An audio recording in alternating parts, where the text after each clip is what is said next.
जुम्मे की रात थी और आइलीन अपने कॉलेज पार्टी में खूब एंजॉय कर रही थी।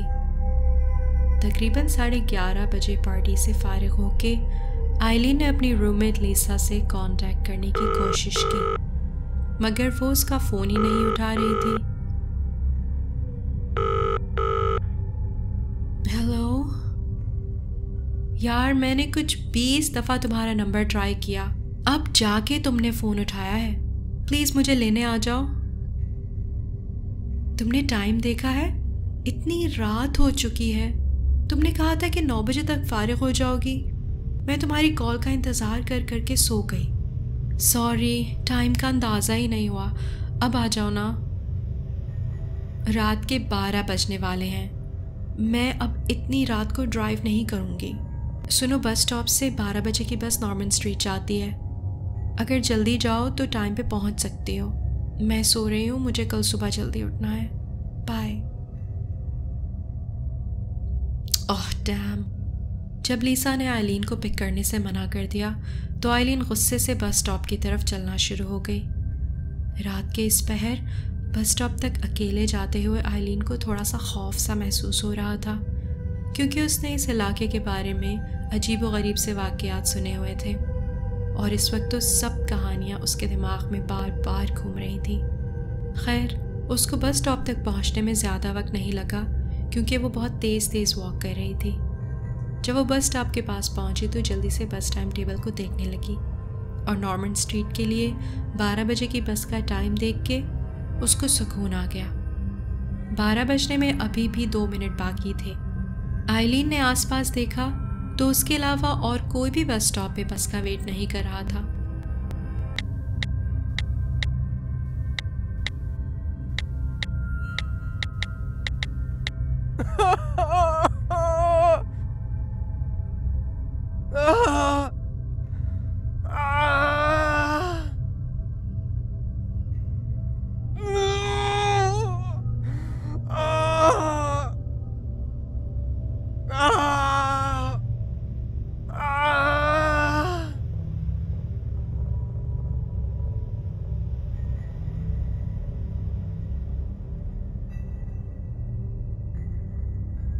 Weirdo.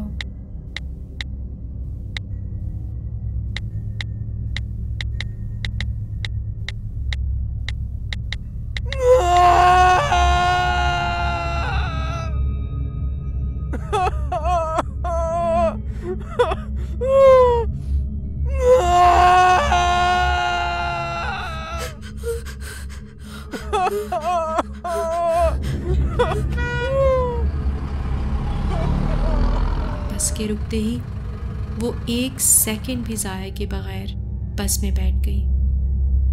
जैसे ही बस चली तो उसने पीछे मुड़ के उस आदमी की तरफ देखा तो वो वहाँ से जा चुका था। बस में बाकी पैसेंजर्स के बीच वो अपने आप को सेफ महसूस कर रही थी। साथ ही उसने अपनी आंखें बंद कर ली ताकि उसका स्टॉप आने तक वो कुछ देर आराम कर ले। उसका स्टॉप आने पर बस ड्राइवर की आवाज़ से उसकी आंख खुली। आइलीन बस से उतर के अपने अपार्टमेंट की तरफ चलना शुरू हो गई, जो कि स्टॉप से तकरीबन 10 मिनट दूर था। अजीब बात यह थी कि वॉक करते वक्त उससे मुसलसल ऐसा महसूस हो रहा था कि कोई उसका पीछा कर रहा है, पर वो डर के मारे पीछे मुड़ के देख नहीं पा रही थी। बस तेज तेज चल के अपनी बिल्डिंग के अंदर पहुंचना चाहती थी। आखिरकार वो अपने अपार्टमेंट बिल्डिंग में पहुंच गई।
तुम ठीक तो हो? क्या हुआ? तुम लिफ्ट में बेहोश पड़ी हुई थी, क्या हुआ था? वो लिफ्ट में था। कौन? William. Are you serious? William मर चुका है। तो फिर वो मेरा पीछा क्यों नहीं छोड़ता? मेरा कोई कसूर नहीं है, वो एक एक्सीडेंट था।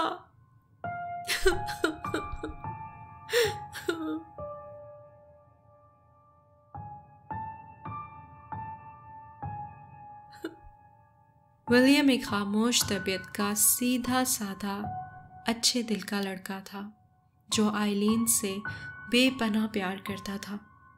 मगर आइलीन हमेशा उसके साथ बहुत बुरा रवैया रखती थी। वो इंतहाई सेल्फिश और मीन लड़की थी और विलियम को बस अपने फ़ायदे के लिए यूज़ करती थी। पर विलियम हमेशा अपने नरम दिल होने की वजह से उसकी हर बदतमीज़ी को दरगुजर कर देता था। इसी बात का फ़ायदा उठाते हुए आइलीन ने कभी भी अपने रवैये को सुधारने की कोशिश नहीं की और विलियम की इतनी मोहब्बत के बावजूद उसके साथ अपने बुरे रवैये को जारी रखा। वो हर चीज़ में अपनी मर्ज़ी चलाती थी और विलियम की कभी कोई बात नहीं मानती थी। एक रात आइलीन ने अपनी दोस्त की कार बोरो की और विलियम के साथ हिल स्टेशन जाने का प्लान बनाया। विलियम जाना नहीं चाहता था क्योंकि अगले दिन उसका बहुत इम्पोर्टेंट यूनिवर्सिटी असाइनमेंट था, पर आइलीन कहाँ ना सुन सकती थी। लिहाजा विलियम उसके साथ आ गया ताकि आइलीन नाराज़ ना हो। हिल स्टेशन तकरीबन 3 घंटे दूर था और उन्होंने अभी बस आधा रास्ता ही तय किया था। उस रात मौसम भी बहुत ख़राब था और सख्त सर्दी थी। उसके बावजूद आइलीन बहुत तेज़ गाड़ी चला रही थी। विलियम घबरा रहा था कि कहीं कोई हादसा ना हो जाए और वो बार बार आइलीन को समझा रहा था कि ध्यान से गाड़ी चलाए, मगर वो उसकी बात सुनने की बजाय उसको डरपोक और बुरा भला कहने लगी। अगर तुम्हें मेरी ड्राइविंग से इतनी प्रॉब्लम है ना तो गाड़ी से बाहर निकल जाओ।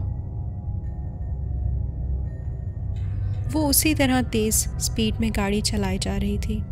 जब विलियम उसे बार बार कहने लगा कि गाड़ी आराम से चलाए, कहीं ऐसा ना हो कि उनकी गाड़ी रास्ते में ख़राब हो जाए, उसको घर जल्दी पहुंचना है क्योंकि अगले दिन उसकी असाइनमेंट है। तो आइलीन को काफ़ी गुस्सा आ गया। उसने गाड़ी वहीं रास्ते में रोक दी और विलियम से लड़ने लगी कि तुम्हें सिर्फ अपनी परवाह है कि तुम्हारी कल असाइनमेंट है और उसके बनाए हुए प्लान का उसे कोई ख्याल नहीं। विलियम उसे बार बार कहता रहा कि इसमें नाराज़ होने या लड़ने की कोई बात नहीं है, मगर उसने उसकी एक ना सुनी और उस पर चीखने लगी कि गाड़ी से बाहर निकल जाओ। Just get out of the car right now. Wait. Whoa. Look, I'm sorry. You're right. I was acting really stupid. I promise you will not hear a word from me. I said, just get out of the car. Now!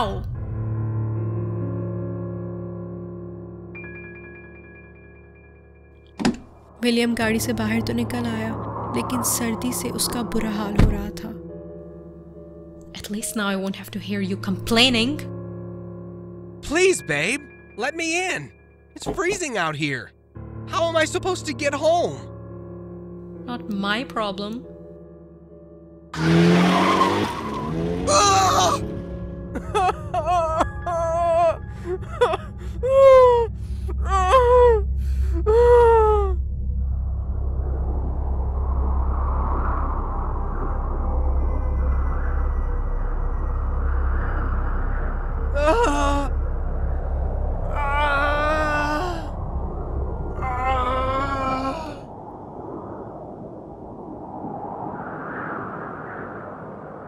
Somebody help me.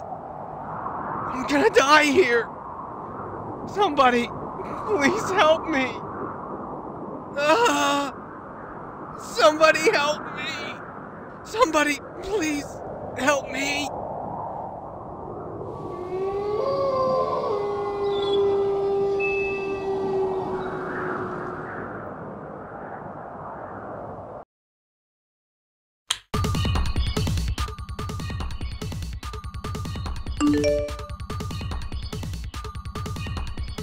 Oh God, ये अपना phone गाड़ी में ही छोड़ गया। What a loser. अब मुझे वापस जाना पड़ेगा।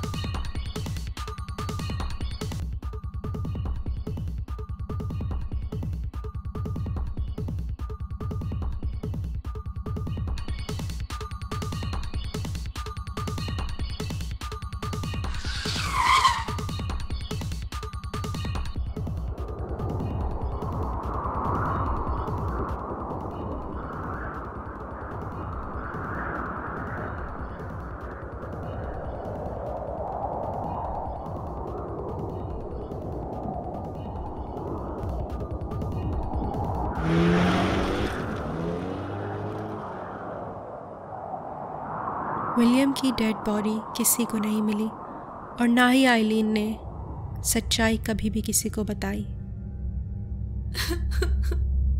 पर इसमें मेरा कोई कसूर नहीं था, वो तो हादसा था।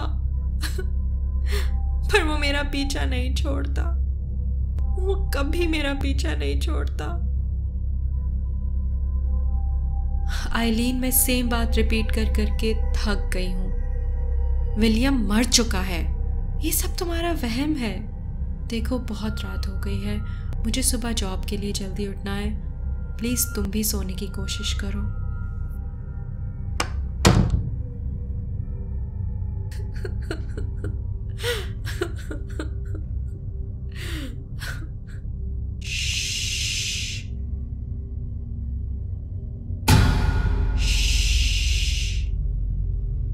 आखिरकार विलियम की मौत ने आइलीन को इतना बर्बाद कर दिया कि वो पागल हो गई और उसे एक मेंटल असाइलम में दाखिल होना पड़ा।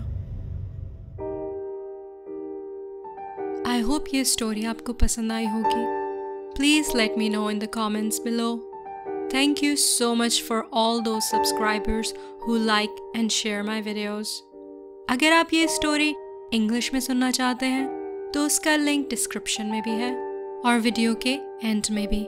मेरे सेकंड चैनल पे ये स्टोरी आप इंग्लिश में सुन सकते हैं। चैनल का नाम है thriller Taylor. Please do check it out. मिलती हूँ आपसे अगली और भी ज़्यादा स्कैरी स्टोरी के साथ।